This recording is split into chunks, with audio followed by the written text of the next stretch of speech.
नमस्कार दोस्तों, मैं Yagnesh sir, Yagnesh study circle के इस यूट्यूब चैनल में आप सभी का स्वागत करता हूं।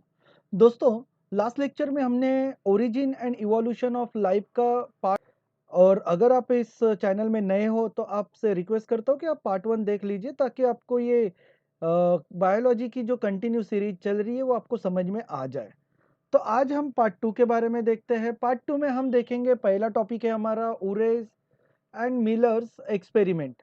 अब उरे और मिलर्स ने इन्होंने केमिकली प्रूव करके बताया था कि किस तरीके से पहला लिविंग ऑर्गेनिज्म इस अर्थ पे डेवलप हुआ था।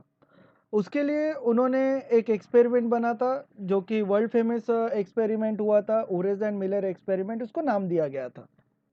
तो दोस्तों, इसमें उन्होंने इस एक्सपेरिमेंट में ये बताया था, सबसे पहले क्या किया था इन्होंने, एक वाटर था, ये एक यू यू शेप में उन्होंने एक एक्सपेरिमेंट बनाया था अपना। और जहाँ की स्टार्टिंग होती है बॉइलिंग वाटर से। बॉइलिंग, सबसे पहले उन्होंने वाटर को बॉईल किया। बॉईल करने के बाद उसमें से वेपर ऊपर की तरफ जाने लगे, और यहाँ पे जो वैक्यूम पंप था उस वाटर से वैक्यूम निकाल दिया गया था। धीरे धीरे वो गैसेस ऊपर की तरफ, वो स्ट्रीम ऊपर की तरफ बढ़ते बढ़ते इस चेम्बर में आ गई, जिसे गैसेस चेम्बर कहते हैं। साथ में इसमें इलेक्ट्रोड लगाए गए थे, साथ में इसमें मीथेन, अमोनियम, वाटर और H2O ऐसे गैसेस यहाँ पे छोड़ दिए गए थे। और यहाँ पे एक कार्बन स्पार्क किया गया था। यानी उस समय में जिस तरीके से स्पार्क हुआ होगा, उसका एक इमेजिनरी उन्होंने उनका एक प्रैक्टिकली प्रयोग उन्होंने यहाँ पे किया था। फिर धीरे से जैसे स्पार्क होके यही इस नीचे से चेंबर से गैसेस निकलने लगे। यहाँ पे जो भी गैसेस के साथ में वाटर था वो वाटर आउट किया गया। फिर धीरे धीरे वहाँ से पानी या वाटर इन किया गया है। और ये जो कंडेंसर था, उस कंडेंसर इस तरीके से उसको लगाया गया था कि उसमें से सिर्फ वाटर ड्रॉपलेट निकले, बाकी कुछ नहीं। तो इस कंडेंसर की मदद से नीचे से वाटर ड्रॉपलेट निकलना शुरू हुआ।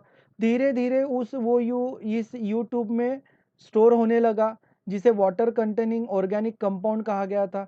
और यही इस यू ट्यूब में धीरे धीरे ऑर्गेनिक कंपाउंड डेवलप हुआ, जिसमें आप हमने लास्ट लेक्चर में पढ़ा था कि इसमें आरएनए के पार्टिकल्स दिखे, प्रोटीन, फैट्स, अमोनियम एसिड, ये पार्टिकल जो थे वो इस वाटर में डेवलप होते हुए दिखे।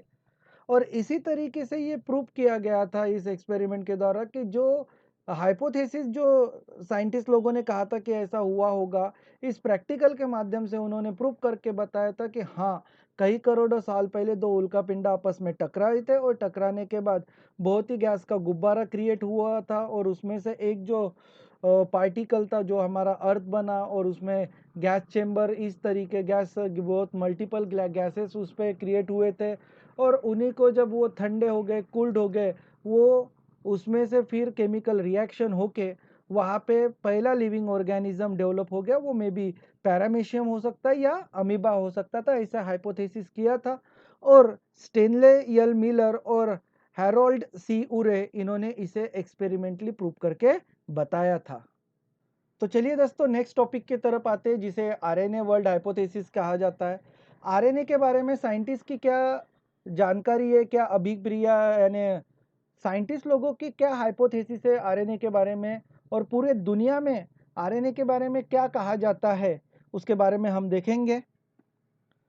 So this discovery provided the important support for RNA world hypothesis.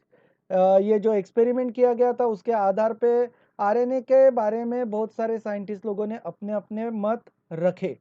The hypothesis suggest that early life must have been based the exclusively on the nucleic acid. उनका यही कहना था कि लाइफ को डेवलप होने के लिए, पनपने के लिए न्यूक्लिक एसिड ही सबसे पहले इंपॉर्टेंट मटेरियल था, मोस्ट प्रोबेबली आरएनए, और वो आरएनए की तरह दिखता था। और आपको पता है, पहले डीएनए होता है, डीएनए के अंदर आरएनए होता है, और आरएनए की वजह से फिर न्यूक्लिक एसिड डेवलप होता है, आरएनए के वजह से प्रोटीन भी डेवलप होता है। तो आरएनए को डेवलप होने के लिए न्यूक्लिक एसिड ये बहुत ही इंपॉर्टेंट रोल प्ले करता है। और न्यूक्लिक एसिड, आरएनए जो बनता है वो न्यूक्लिक एसिड से ही बनता है। It was the first propose by Carl हुज, Francis Crick and the Leslie Leslie Orgel in 1960। तो इन तीनों साइंटिस्ट ने भी यही हाइपोथेसिस रखी थी कि देखिए आरएनए जो है, आरएनए जो होता है वो मेन की होता है लाइफ को पनपने के लिए, उसको डुप्लीकेट करने के लिए, मल्टीप्लिकेशन होने के लिए। और उस समय भी जो पहला लिविंग ऑर्गेनिज्म जो डेवलप हुआ था उसमें आरएनए के मॉलिक्यूल्स पाए गए थे। Is that RNA is found abundantly in all the living और लिविंग सेल। और इनका ये भी कहना है कि जितने भी लिविंग ऑर्गेनिज्म है उसमें आरएनए रहता ही है। It is structurally related to the DNA and the chain of the RNA can involve or the undergo the mutation, replicate, catalyze reaction and all the support this hypothesis। और इसमें यह बताया गया है कि आरएनए की चेन से ही DNA बनता है और फिर उसमें और वो डीएनए के वजह से म्यूटेशन होता है, उसके रेप्लिकेट होते हैं, कैटालाइज रिएक्शंस होते हैं ताकि न्यू लिविंग ऑर्गेनिज्म डेवलप हो सके। उसका बेसिक डेवलपमेंट होने के लिए किसी भी लिविंग ऑर्गेनिज्म में आरएनए बहुत ही इंपॉर्टेंट रोल प्ले करता है। और इस तरीके की ये हाइपोथेसिस थी। ये स्ट्रक्चर को स्टडी करते हैं। RNA self replicate via ribosomes. अब ये आरएनए का स्ट्रक्चर है। आरएनए क्या करता है, आरएनए में वो फंक्शन होता है कि वो अपनी 1 से 2, 2 से 3 ऐसे मल्टीपल चेन बना सकता है। फिर ये देखिए यहाँ पे आरएनए ने अपनी चेन फॉर्म की है। RNA from the inorganic sources. और ये आरएनए किससे तैयार होता है, इनऑर्गेनिक सोर्स से तैयार होता है। फिर धीरे धीरे यही आरएनए एक साथ आता है, लेकिन वो लाता बाइंड होता है। तो बाइंड किससे होता है, तो आरएनए कैटालाइज प्रोटीन सिंथेसिस के वजह से सभी आरएनए एक साथ जुड़ जाते हैं। और जुड़ने के बाद क्या करते हैं, वो एक membrane formation changes internal chemistry allowing the new functionality. और आपस में वो चेन बना के एक न्यू प्रोटीन का सिंथेसिस वो बनाते हैं। और ये प्रोटीन सिंथेसिस और आरएनए एक साथ आके डीएनए का स्ट्रक्चर बनाते हैं। जैसे कि डायग्राम में आपको दिख रहा है, DNA becomes the master template बनता है। RNA codes both the DNA and the protein. RNA में के कोड्स अगर देखा जाए तो उसमें डीएनए और प्रोटीन मॉलिक्यूल दोनों होते हैं, यानी दोनों के बीच का एक दुआ होता है। अगर डीएनए डायरेक्टली प्रोटीन नहीं बना सकता है, तो डीएनए को अगर प्रोटीन बनाना है तो उसको आरएनए क्रिएट करना ही पड़ेगा। आरएनए की मदद से ही आरएनए के मदद से ही प्रोटीन फॉर्म किया जाता है। और जब प्रोटीन ही मिल गया तो फिर न्यू लिविंग ऑर्गेनिज्म डेवलप हो ही जाता है। So protein catalyse cellular activity, ये डायग्राम में दिख रहा है आपको कि किस तरीके से डीएनए का स्ट्रक्चर है। डीएनए ने आरएनए को बनाया, फिर आरएनए ने प्रोटीन को बनाया। और डीएनए और प्रोटीन के बीच में आरएनए एक मेजर ब्रिज, एक मेजर रोल परफॉर्म करता है। तो आई होप आपको ये टॉपिक क्लियर हो चुका होगा। नेक्स्ट टॉपिक है दोस्तों ऑर्गेनिक इवोल्यूशन। ऑर्गेनिक इवोल्यूशन ये जो है वो लैटिन वर्ड से डेवलप हुआ है। ई का मतलब होता है फ्रॉम एंड वल्वर बोले तो to roll, the means and the unrolling and the unfolding of the nature. It bring about the orderly changes from the one from to another. और जिस तरीके से फिर आरएनए डीएनए के बारे में जब पता चला तो फिर उनमें से धीरे धीरे जो ह्यूमन के डेवलपमेंट की जो गुत्थी थी, जो लिविंग ऑर्गेनिज्म डेवलप होने का जो हाइपोथेसिस थी, वो धीरे धीरे पता चलने लगे, उसके राज पता होने लगे। It bring about the orderly changes from the one from to another. फिर एक से लेके तो फिर एक ऑब्जेक्ट से दूसरा बना, दूसरे ऑब्जेक्ट से तीसरा बना, ऐसी ये चेन चलती गई। These changes result in the descendant becoming a different form of the ancestor। और ये जो चेंजेस थे वो धीरे धीरे डेवलप होते हुए न्यू ऑर्गेनिज्म को बनाते चले गए। Organic evolution can be defined the slow, gradual, continuous and the irreversible changes through which the present day complex form of the life develop from the simple and pre-existing। तो दोस्तों organic revolution जो थी वो slow process थी, gradual continuously वो changes होती चली गए। उसमें तरह तरह से न्यू जनरेशन बनती गए और जो भी न्यू जनरेशन बनती गई वो अपने बॉडी में अपने प्री एग्जिस्टेंस से पहले की जो जनरेशन थी उनसे चेंजेस होते हुए उनसे सुपेरियर वो बनती चली गई।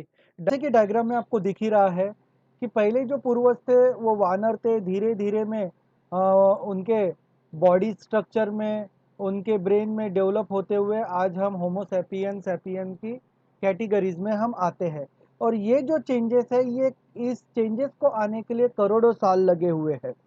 नीचे सेकेंड डायग्राम में दिखाई गया है कि फ्लाइंग, स्विमिंग, रनिंग और ग्रास्पिंग के लिए जो बॉडी के जॉइंट्स होते हैं, बोन्स का जो लगभग साइज होता है, आकार होता है, वो सेम ही होता है और उसमें पाए जाने वाले जो भी तत्व होते हैं वो सभी के सभी एक समान होते हैं।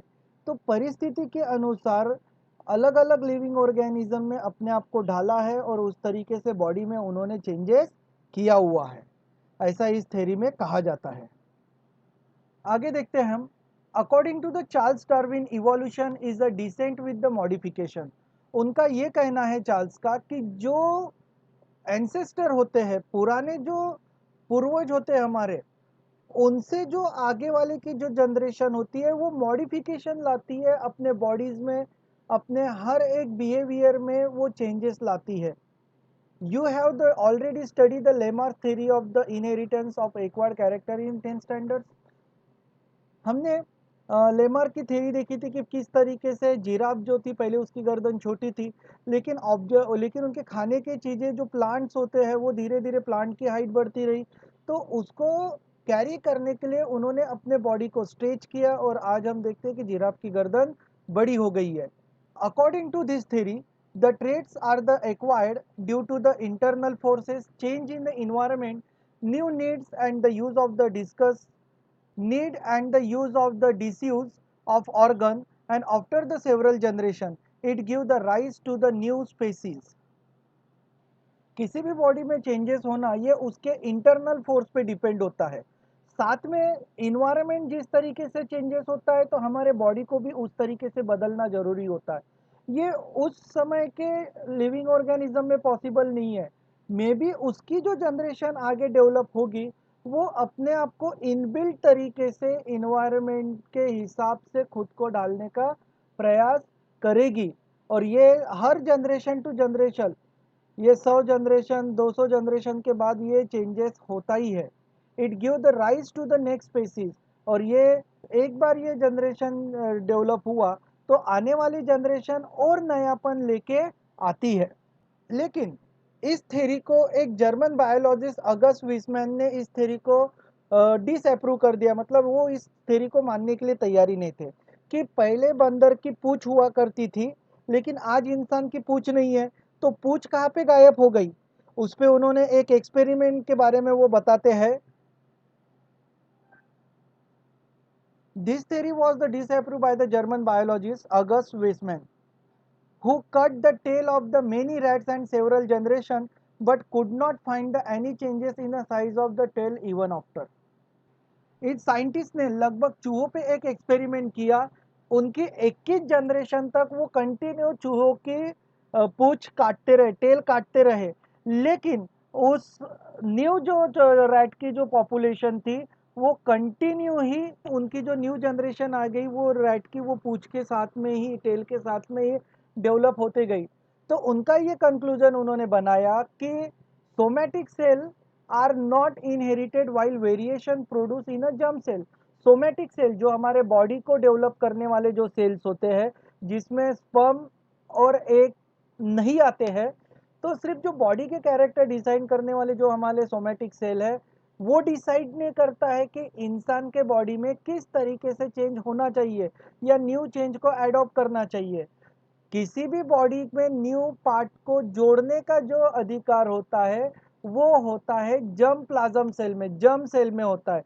जर्म सेल क्या होता है, जिस स्पर्म और एग में जो पाया जाता है उसे उस जर्म प्लाज्म के वजह से ही इंसान हेरिटेड होता है और वो एक जनरेशन से दूसरे जनरेशन में पास आउट होता है। So he propose the theory of germ plasm. तो उन्होंने कहा कि जर्म प्लाज्म के वजह से ही इंसानों के बॉडीज में चेंजेस आए हुए हैं। साइंटिस्ट ने जर्म प्लाज्म के थ्योरी को प्रपोज किया, उसको एक्सप्लेन किया।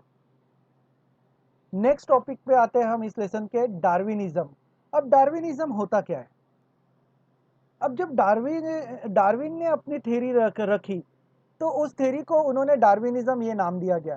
Several theories were propose to explain the process of organic evolution.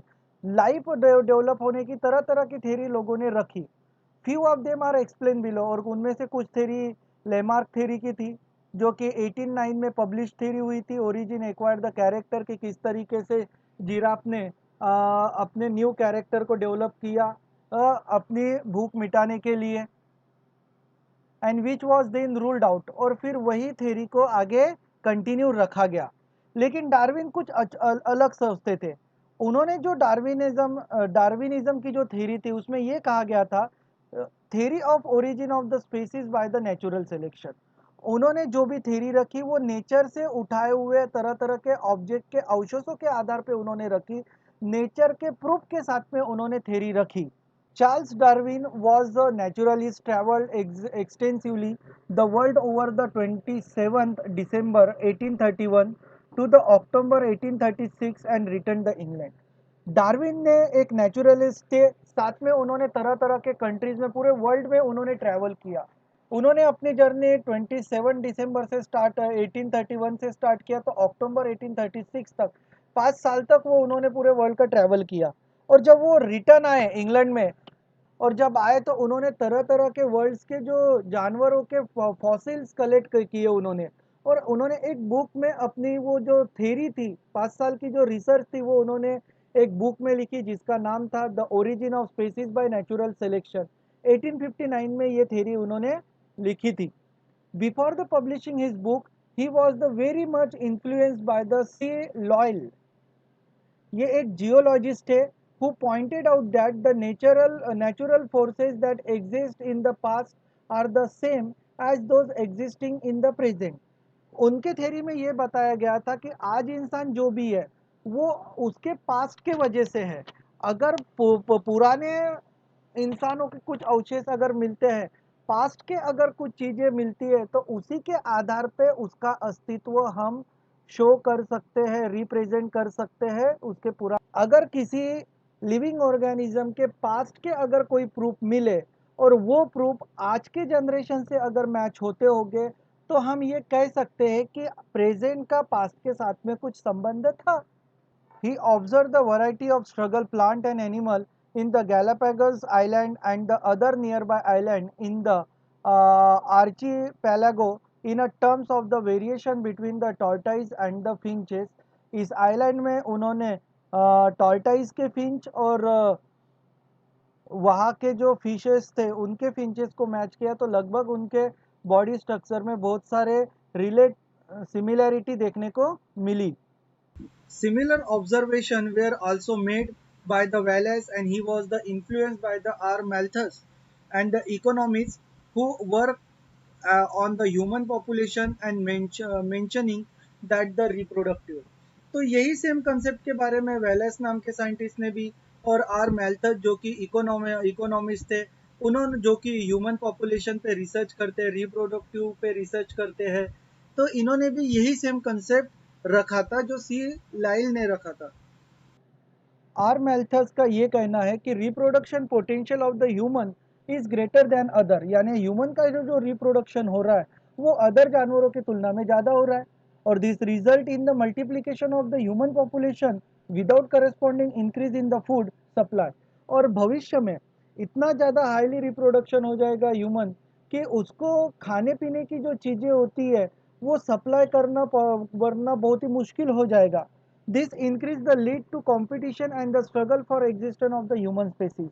और भविष्य में इंसानों को खाने पीने की चीज़ों के लिए स्ट्रगल करना पड़ेगा, लड़ाई करना पड़ेगा अपने अस्तित्व को बचाने के लिए। Was also influenced by the plant animal breeder who by the using the artificial selection alter the characteristics of the cultivated plant and the domestic animal।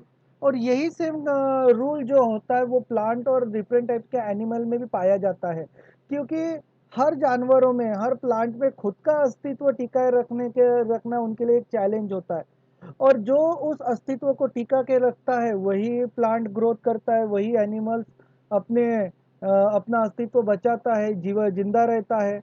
और जो उस स्ट्रगल के रेस में हार जाता है वो वहीं पे खत्म हो जाता है। इन दोनों साइंटिस्ट की थ्योरी पढ़ने के बाद डार्विन ने अपना कुछ कंसेप्ट लगा जिसे कहा जाता है Darwinism, based on the 5 main postulates. उसने 5 पोस्टुलेट्स किए, यानी 5 उन्होंने अनुमान रखे अपने कि किस तरीके से रिप्रोडक्शन डेवलप हुआ होगा। तो दोस्तों, डार्विन का फर्स्ट पोस्टुलेट ये कहता है ओवर रिप्रोडक्शन, यानी उम्मीद से ज़्यादा रिप्रोडक्शन करना। प्रोडिगिलिटी ऑफ नेचर, प्रोडिगिलिटी का मतलब होता है प्रसार। हर एक लिविंग ऑर्गेनिज्म को रिप्रोडक्शन करने का अधिकार होता है और वो अपने टेंडेंसी, अपने कैपेसिटी के हिसाब से रिप्रोडक्शन करता है। It is the natural tendency produce more number of progeny in the geometrical ratio for the perpetuations of the species. Perpetuation means स्थाई रहना, सेटल हो जाना, of the species he of the, जहाँ पे अगर प्रजाति से एक जगह स्थायिक हो जाती है तो वो वहाँ पे अपनी तादाद मल्टीप्लाइड करता है अपनी सोसाइटी बना के।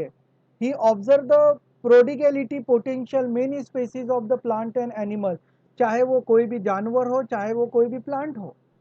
एग्जाम्पल के तौर पे Salomon fish produce about 28 lakh egg in a single season, यानी एक सिंगल सीजन में अगर हम सेलेमन फिश की बात करते हैं तो वो लगभग 28 लाख अंडे 28 लाख अंडों को जन्म देती है।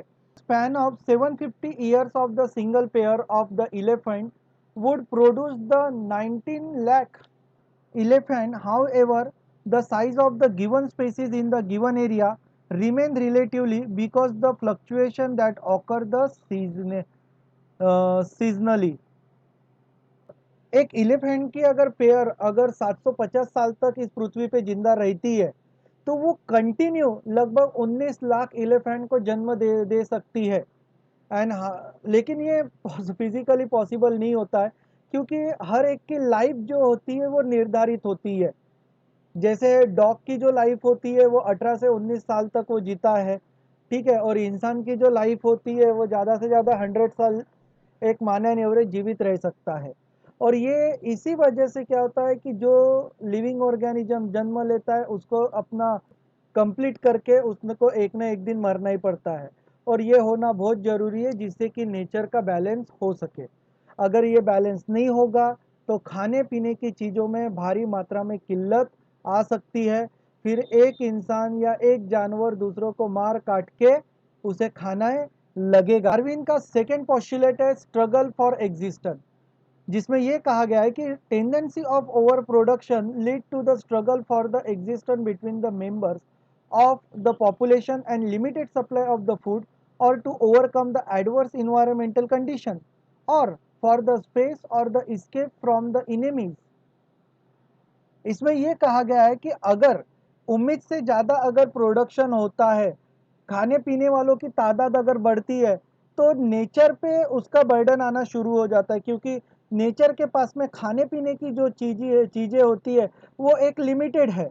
अगर उम्मीद से ज़्यादा अगर पॉपुलेशन होती है तो उनको खाने पीने की चीज़ें प्रॉपर मात्रा में अवेलेबल नहीं हो पाएगी। अगर ऐसा हुआ तो फिर एक खाने पीने की चीज़ों के लिए जंग छिड़ जाती है। आपने देखा होगा कि जंगल में एक जानवर दूसरे जानवर को मार के उसका शिकार करके अपनी भूख मिटाता है, और इंसानों में भी यही है कि प्रॉपर जन्म का बैलेंस होना बहुत ज़रूरी है, पॉपुलेशन कंट्रोल में होना बहुत ज़रूरी है। अगर ये कंट्रोल में नहीं आती है तो भविष्य में खाने पीने की किल्लत महसूस हो सकती है। अगर वो किल्लत अगर इंसानों में हो या जानवरों में पूरी नहीं होती है तो वो एक दूसरे को मार के खाना भी पसंद करेंगे। फिर वो ये नहीं देखेंगे कि सामने वाला दोस्त है कि दुश्मन है। तो पोस्टुलेट है ऑर्गेनिक वेरिएशन, यानी तरह तरह के जीव जंतुओं में देखे जाने वाले वेरिएशन। आप डायग्राम देखते हैं, डायग्राम से आपको समझ में आ गया कि मैं किस वेरिएशन की बात कर रहा हूँ। The variation speak for all kinds of differences that occur in the morphology, physiology, nutrition, habit, behaviour pattern etcetera. Darwin recognized this variation as a raw material for the evolution. Variation were observed among the member of the same species and the even in a different species. Darwin का ये कहना है कि जो जानवर या जो कीड़े मकोड़े या जो भी प्रजाति होती है जिस वातावरण में रहती है उसमें उसके बॉडी में तरह तरह के वेरिएशन आते हैं।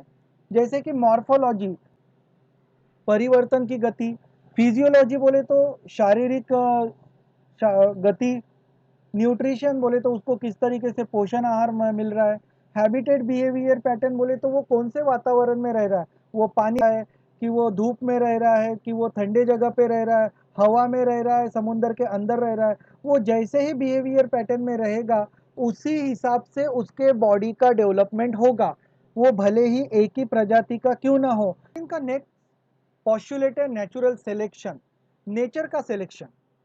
Organic variation can be served as a evidence that for the some organism have the better adapted to the survive under the existing environmental condition than the other. In the struggle for existence, organism with the favorable variation are are selected by the nature while those with the unfavorable variation perish. तो दोस्तों, nature का भी एक नियम है। Nature अपने surrounding में उसी इंसान को जीवित रहने देता है जो उस नेचर के हिसाब से अपने आप को ढालता है, अपने आप को बनाता है, अपने आप को सर्वाइव करके रखता है और उसी को इस के हिसाब से जीवित रखता है। जो इस इन्वायरमेंट के हिसाब से अपने आप में चेंजेस नहीं लाता है, नेचर में वो खत्म हो जाते हैं, वो मर जाते हैं। According to the Darwin's, the principle of the useful variation preserved by the nature is called the natural selection.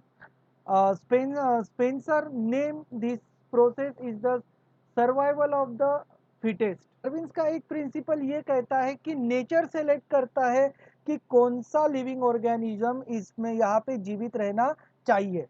एक साइंटिस्ट है यस स्पेंसर, उनका ये कहना है सर्वाइवल ऑफ द फिटेस्ट, यानी नेचर बेस्ट चुनता है अपने इन्वायरमेंट में जीवित रहने के लिए, यानी जो भी बेस्ट लिविंग ऑर्गेनिज्म नेचर उसी को ही यहाँ पे जीवित रखता है, सर्वोत्कृष्ट प्रजाति को यहाँ पे जीवित रखता है। डार्विन का लास्ट पोस्टुलेट है origin of new species, speciation as a favourable variation are the transmitted from the generation to generation, यानी जो भी अच्छी से अच्छी फेवरेबल कंडीशन होती है या कैरेक्टर होते हैं वो एक जनरेशन से दूसरे जनरेशन में ट्रांसफर होते हैं। Successive generation become the better adapted to the environment, और जो अच्छे एडॉप्टेड होते हैं वो नेचर को अच्छे तरीके से रखने में या उस प्रजाति को डेवलपमेंट करने में काम आते हैं।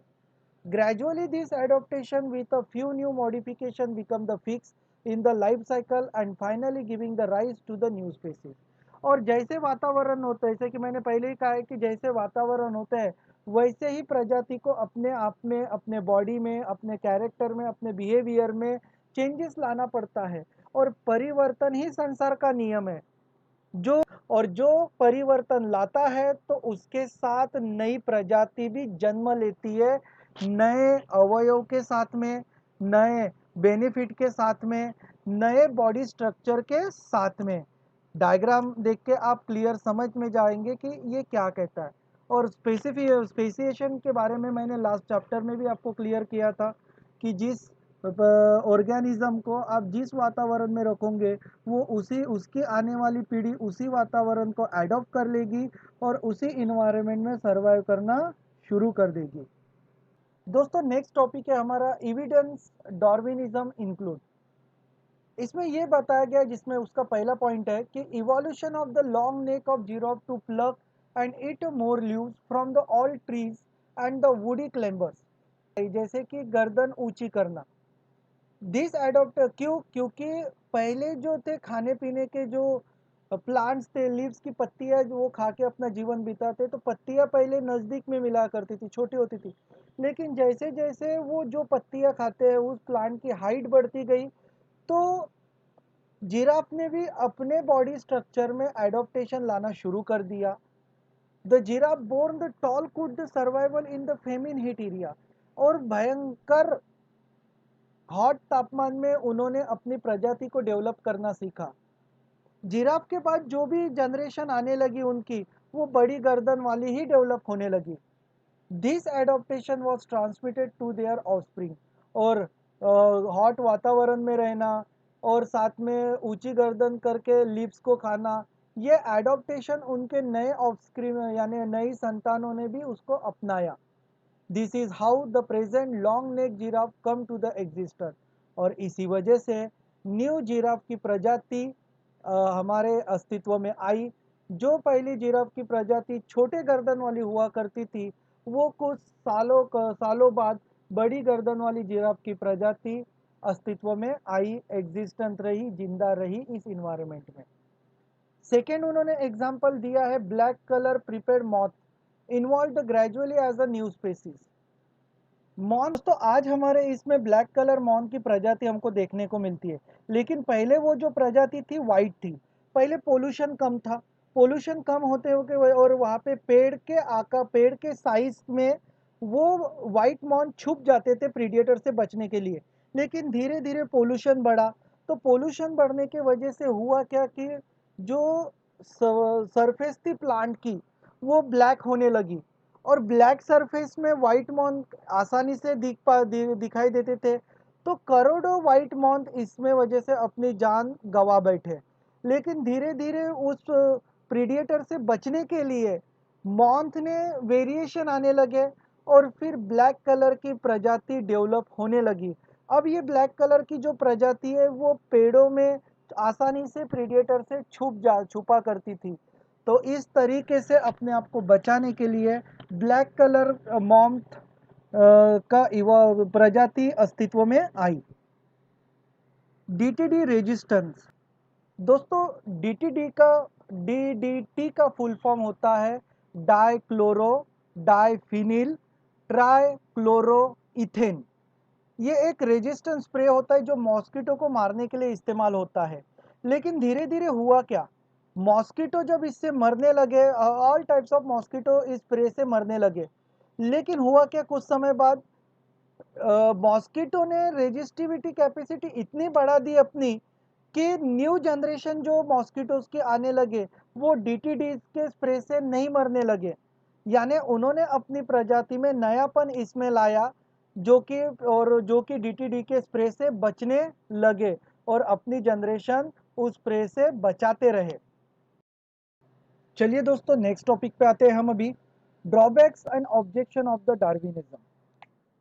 अब डार्विन ने जो थ्योरी रखी थी उसके कुछ नुकसान भी थे, कुछ त्रुटियां भी थी, और बहुत सारे लोगों ने उसकी उस थ्योरी पे ऑब्जेक्शन भी उठाए। तो 3 ऑब्जेक्शन उस पे उठाए थे, जिसके बारे में हम देखते हैं। He consider the minute fluctuating variation as a principal factor which are not heritables and not a part of the evolution. Darwin ने कंटिन्यूएशन वेरिएशन के बारे में ही बात की, लेकिन उसने हेरिटेबल और इवोल्यूशन के पार्ट को डिटेल में क्लियर नहीं किया है।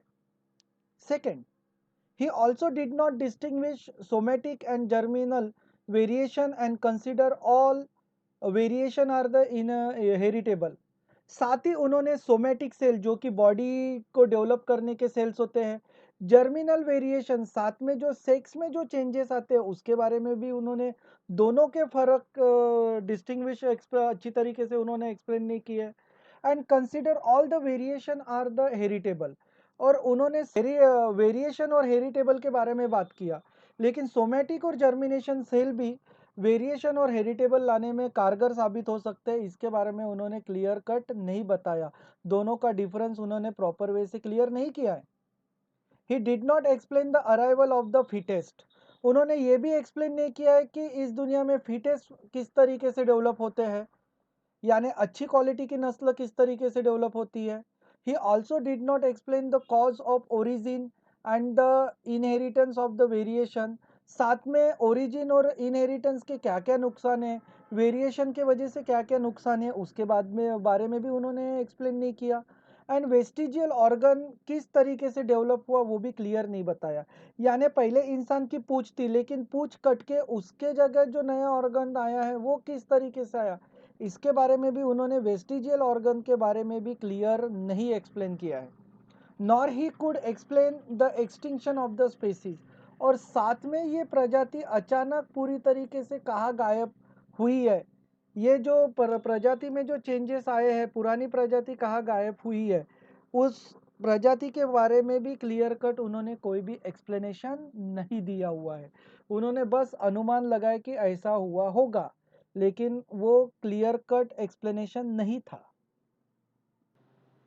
दोस्तों, नेक्स्ट पॉइंट पे आते हैं हम, drawback and objection to the Darwinism के।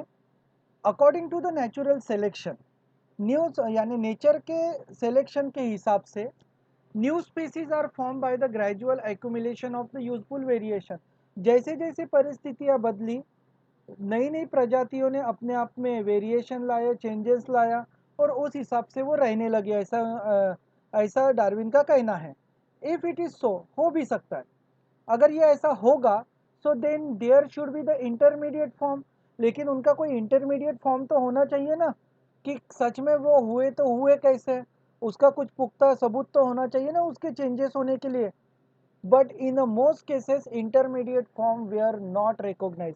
लेकिन जो ग्रेजुअल इंटरमीडिएट चेंजेस थे वो नहीं मिले। जैसे कि पहले बंदरों की पूंछ हुआ करती थी, अब बंदर से इंसान बने हैं, चलो हम मान लेते हैं, लेकिन पूंछ कहाँ गई? अगर पूंछ नहीं है तो पूंछ का आकार किस में परिवर्तित हुआ है, ये भी कंसेप्ट क्लियर नहीं हो पाया। मोर एवर द ऐसे बहुत सारे कंसेप्ट है जो कि क्लियर नहीं हो पाए।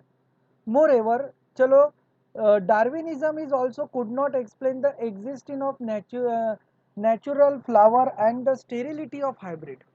साथ में डार्विनिज्म में ये भी एक्सप्लेन नहीं किया कि नेचर के सिलेक्शन का जो फ्लावर होता है, साथ में फ्लावर की अलग अलग हाइब्रिड प्रजातियां भी कैसे डेवलप हुई, उसके बारे में उसने कोई भी थ्योरी एक्सप्लेन करके नहीं बताई।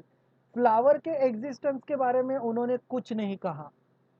तो ये सारे लोगों की क्वेरीज थी, क्वेश्चंस थे डार्विनिज्म के थ्योरी के बारे में। यहाँ पे हमारा दोस्तों डार्विनिज्म का टॉपिक ख़त्म होता है। और दोस्तों, अगर आपको ये चैनल पसंद आया होगा तो अपने दोस्तों में ज़्यादा से ज़्यादा इस चैनल को शेयर कीजिए, मेरे इस चैनल में को सब्सक्राइब कीजिए। मैं हमेशा ही इस चैनल में 10वीं और 12वीं के एजुकेशनल वीडियो यहाँ पे अपलोड करते रहता हूँ।